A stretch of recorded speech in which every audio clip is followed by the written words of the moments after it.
Montgomery officials will be exploring whether to revive their police department. Today is Wednesday, April 17th, and this is 570 News on the Go, brought to you in part by NorthCentralPA.com. Rain today with a high in the low 60s. There was a shooting reported in downtown Milton on Tuesday afternoon. According to multiple reports, one shooting victim was transported by private vehicle to the Evangelical Community Hospital. Ambulances were dispatched to the 10 block of Broadway to treat a second victim. Radio communications also indicated police were tracking two vehicles suspected to be involved in that incident.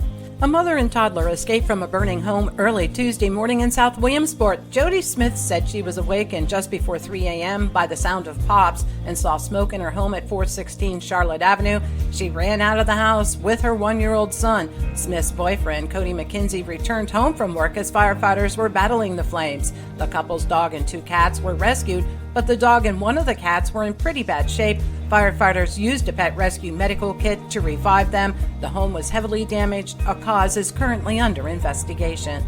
A Williamsport woman was sentenced to state prison for her role in a drug-related death. 31-year-old Keejafa Anderson will serve 27 months to 15 years for the 2020 death of 30-year-old Darsha Stewart. Anderson sold fake Percocet to Stewart. 2 hours after the sale, Stewart collapsed and died from an overdose in the backyard of her Eldred Street home. A Jersey Shore man who had been reported missing has been found. 64-year-old David Bennis was located in Somerset County. On Monday, he had left with his German Shepherd for a trip to visit his son in Pittsburgh, but at the time did not reach his destination.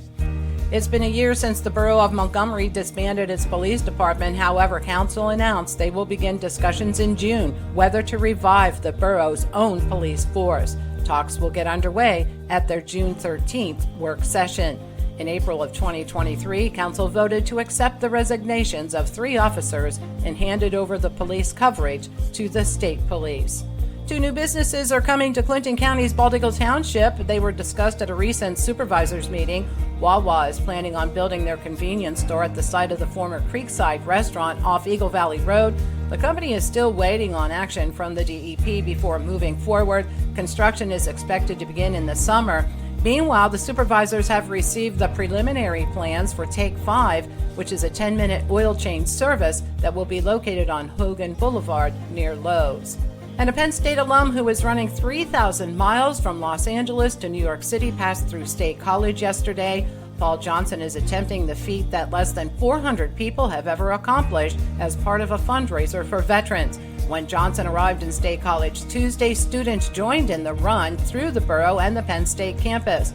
At the end of the day, he spray painted the road with his initials and the number 47 to indicate the day's total miles. He'll continue his run today at that mark. Johnson is raising money for Team Red, White, and Blue, whose mission is to enrich veterans' lives. For the latest in news and events, head on over to NorthCentralPA.com. I'm Liz Brady, and you're up to date with 570 News on the Go.